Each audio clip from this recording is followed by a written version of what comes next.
batting by India. I mentioned in the preview, we can reach 280. We can reach 280, and I feel we could have. The openers for me, Abhishek Sharma.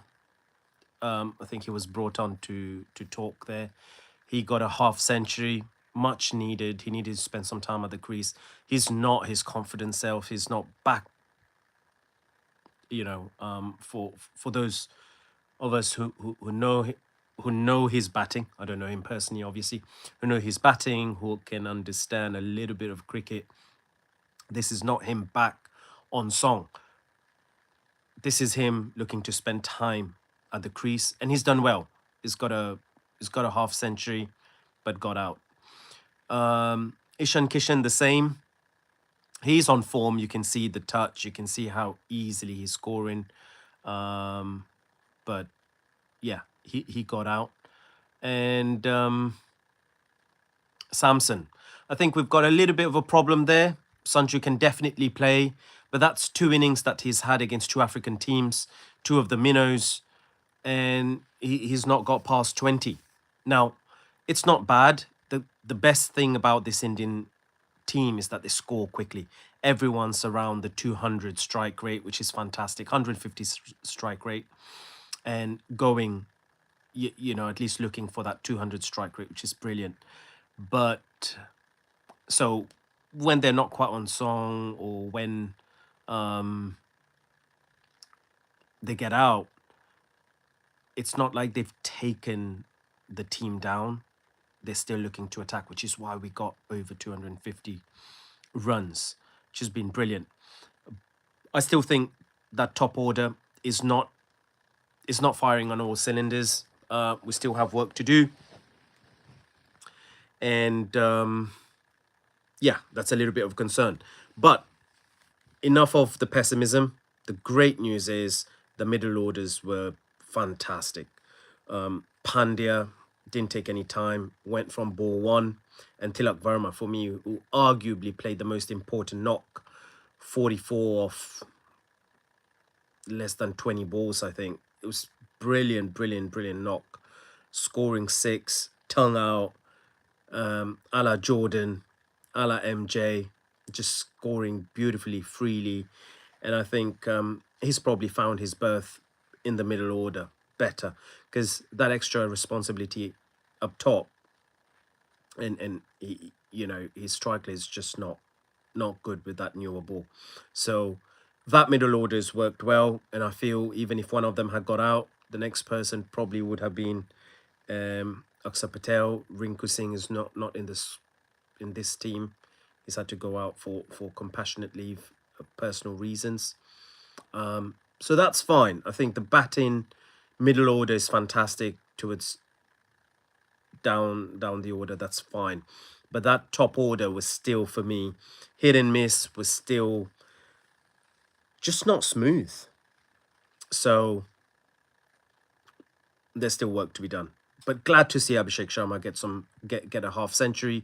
Glad to see Samson get some runs, and Surya Kumar Yadav continuing.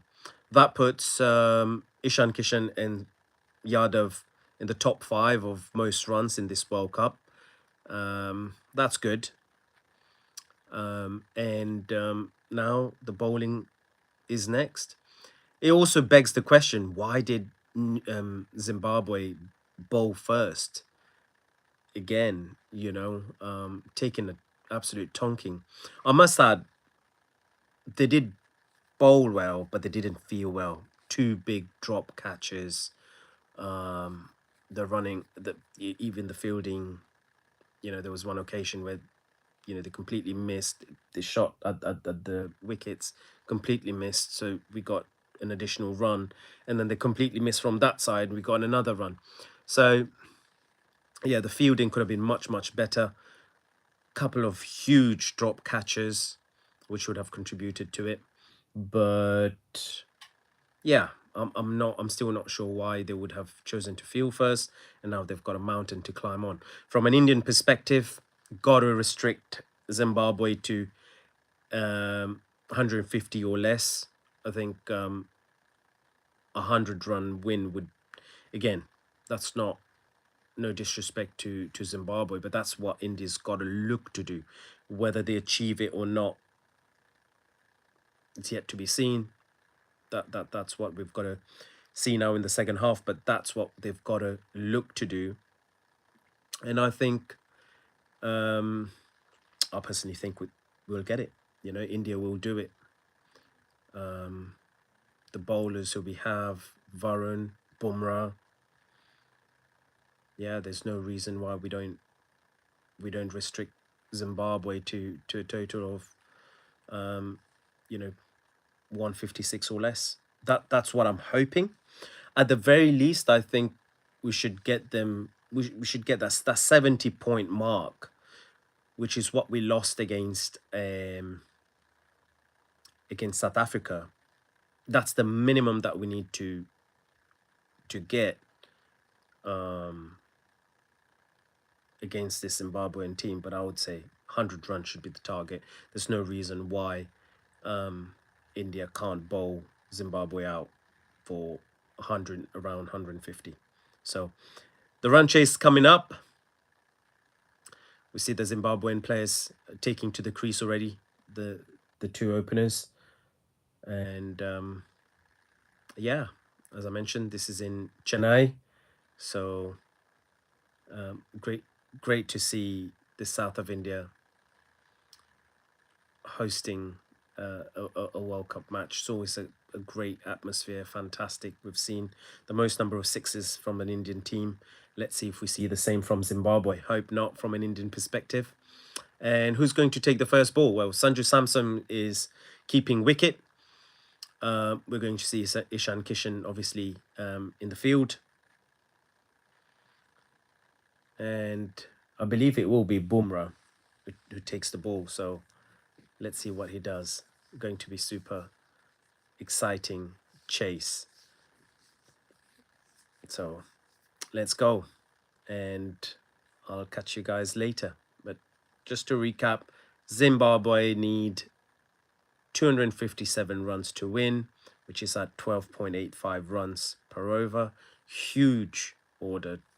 I mean, that's 3 boundaries every order. That's ridiculous. And at the crease is Brian Bennett. It's a good batsman. 86 on his back. And Marumani is a left-handed batsman.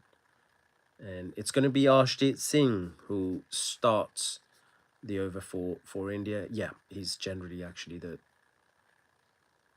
it takes the new ball, and Bumrah will be at the other end. So let's go for the chase, and good luck to India.